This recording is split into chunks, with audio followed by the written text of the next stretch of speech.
But we don't just need more money for vaccines for children eventually. We need more money to plan for the second pandemic. There's going to be another pandemic. Oh, shit. Here we go again. Hey guys, gals, and pals, Mr. Obvious here. And today, America is currently in a recession. Why? Because they say we aren't. Right now, we don't see a recession. Right now, we're not in a recession right now. Please disperse! Nothing to see here! However, I also want to talk about how the CDC just approved vaccines for children under 5 years old. You've also got Texas wanting to secede from the United States, with leading experts saying this would mean war. But we're gonna talk about that, folks, and more. But before we do, remember to smash that like button, subscribe to the channel, hit the bell icon for updates for future content, and if you like content like this, please share it with your family and friends and on social media. And now, a word from our sponsor. Introducing Webull.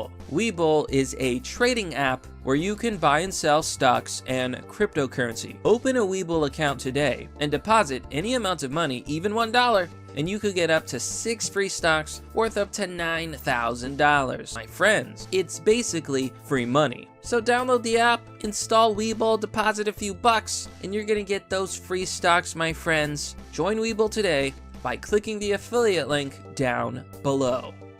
And we're back. All right, folks, let's talk about the recession. America right now is literally collapsing before our very eyes. You recently had a massive stock market crash. This brought down the Dow Jones, the NASDAQ, everything was bleeding. Even Bitcoin crashed to $17,000, where it currently has rebounded a little bit. The markets have recovered a little, and the Biden administration is using this tiny recovery as an excuse to say that America's not going into recession. The economy isn't going up in flames. Nothing to see here, folks. It's fine. But the truth is that, as many people have been predicting, the United States is spiraling out of control. Here on CBS News, the cost of a typical house in the US has just hit $400,000 for the first time. So here the story says, sky-high housing prices are hitting new heights, even as property sales slow, showing how hard it is for most people to buy a home in this economy. The median sale price for a previously occupied home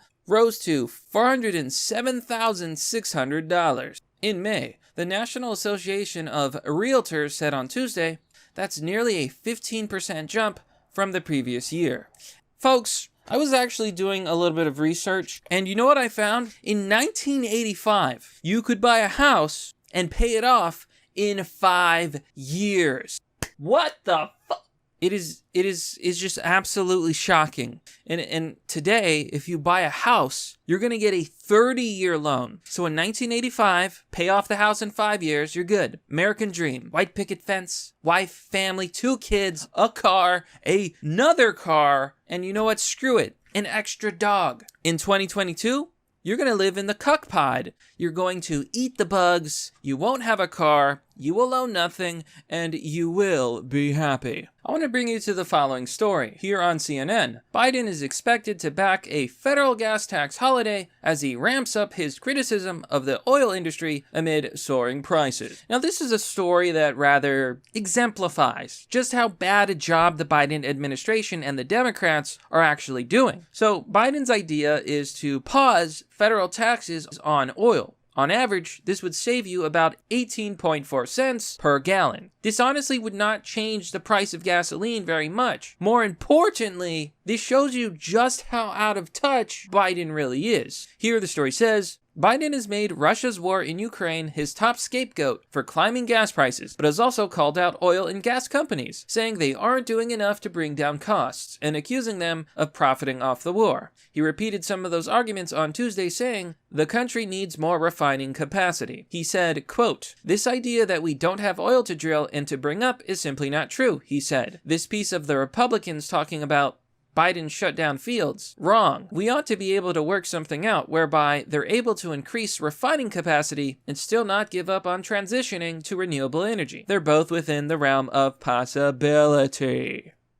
So let's break this down, folks. Biden shut down the Keystone Pipeline. Biden shut down oil companies' abilities to get new leases to drill for more oil. The oil companies are complaining, we cannot make enough oil to meet demand. And because of the shortages due to the supply chain crisis and the war in Ukraine and the sanctions on Russia, there's just not enough oil. That's why prices are going up. Prices have doubled, tripled. And what is Biden's solution? Federal tax holiday. He's going to pause taxing gasoline, and that's going to save you 18 cents on the gallon. Oil is still $5. Gas is still $5. It doesn't help that much. It's just enraging to me. Because in this statement, he says, well, they can just make more oil. Oil companies cannot just snap their fingers and magically more oil will come up out of the ground. Oh wait, actually they can. Fracking would enable most of the oil production in the US to get even more oil. But guess what?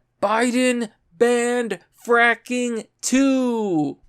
I believe he placed some sort of limit on future fracking because environment. Do you see what the problem is? You've got this absolute destruction from the Democrat Party, from Joe Biden. They're lying to your face, saying the oil companies are to blame. They're raising prices. How dare they? They're raising prices because there's not enough gas, and there's not enough gas because of Democrats, because of Joe Biden.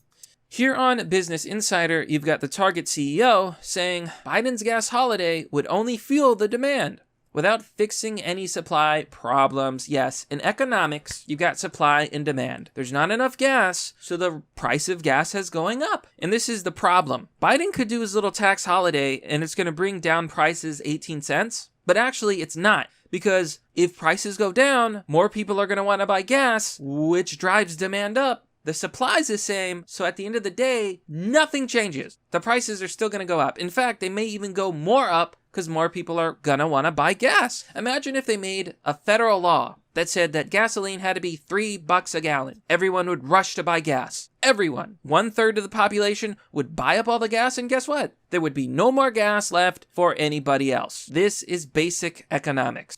But I want to talk about the CDC. You see, the CDC recently approved the COVID vaccine for children under 5 years old. Here on the Daily Mail, children as young as 3 are among the first under 5s in America to get the COVID jab after the CDC authorized a vaccine rollout to babies of just 6 months. My problem with this is that they based their approval on the Pfizer studies. Guess how many children Pfizer studied? 3. 3 children. That's a sample size of 3. Now, how do I explain this? That is not good. I'll explain why. Imagine that you were a food manufacturer and you made peanut butter bars. Yummy! You gave those peanut butter bars to 5 kids. They all liked it. They were all happy. There were no ill side effects. So you say, hey, look, FDA, CDC, this bar is completely safe for children. So the country rolls out the peanut butter bar and 1 million children eat the bar. Guess what? 100 children have allergic reactions and 10,000 children die. What did we learn from this little scenario? You need a bigger sample size. If the Pfizer studies only used a sample size of 3, then we have no idea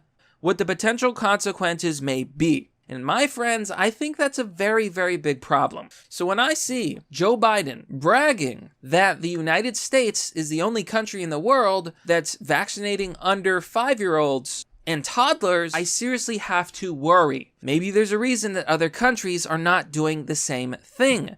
And do you really think this is about the kids, about their safety? Or do you think it's about companies like Moderna making $1 billion producing and selling a product?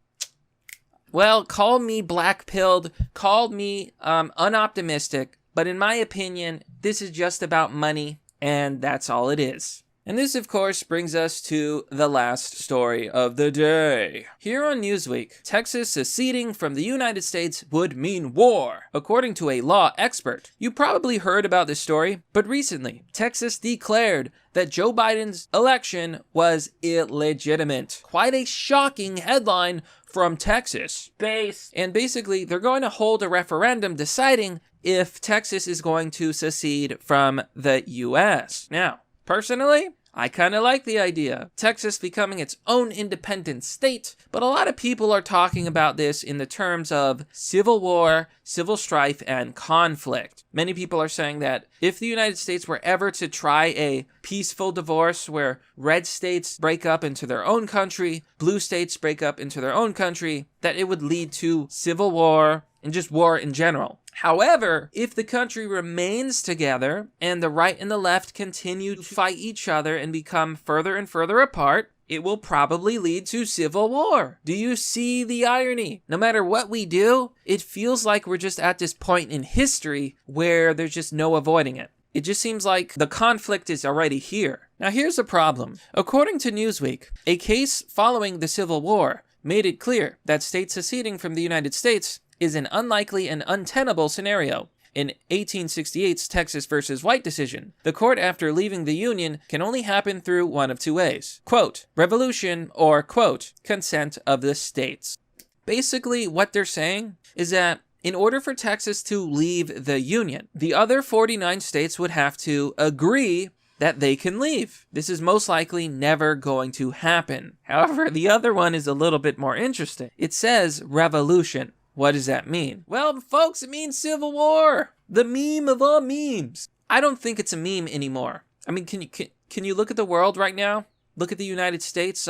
You've got Jane's Revenge, that pro-abortion group, saying that they're going to riot, they're going to burn, they're going to destroy things, basically commit terrorism if Roe v. Wade is overturned by the Supreme Court. And most likely that is exactly what's going to happen. So you already have these left-wing groups, and it's mostly left-wingers. You've got BLM, you've got Antifa, you've got all these protesters. They're violent, they loot, they riot. They've done far worse than any conservative. I know a lot of the Democrats right now are trying to make a big deal about January 6th because a bunch of conservatives were let inside the Capitol building by cops, and a few people got a little rowdy. They're trying to make it a big deal. They're calling it insurrection.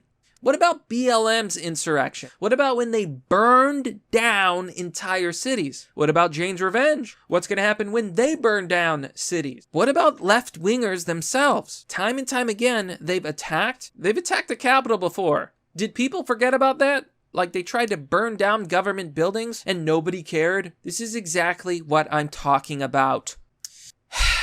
A really tough place to be, my friends. But that's merely the obvious. Well, that's all for now, folks. What do you think about this story? Let me know by commenting down below in the comment section. As always, support the channel by joining me on Patreon or Subscribestar, as this channel is currently supported by viewers like you. Also, be sure to check out my Webull affiliate. Anyways, have a wonderful day, and I'll see you all next time.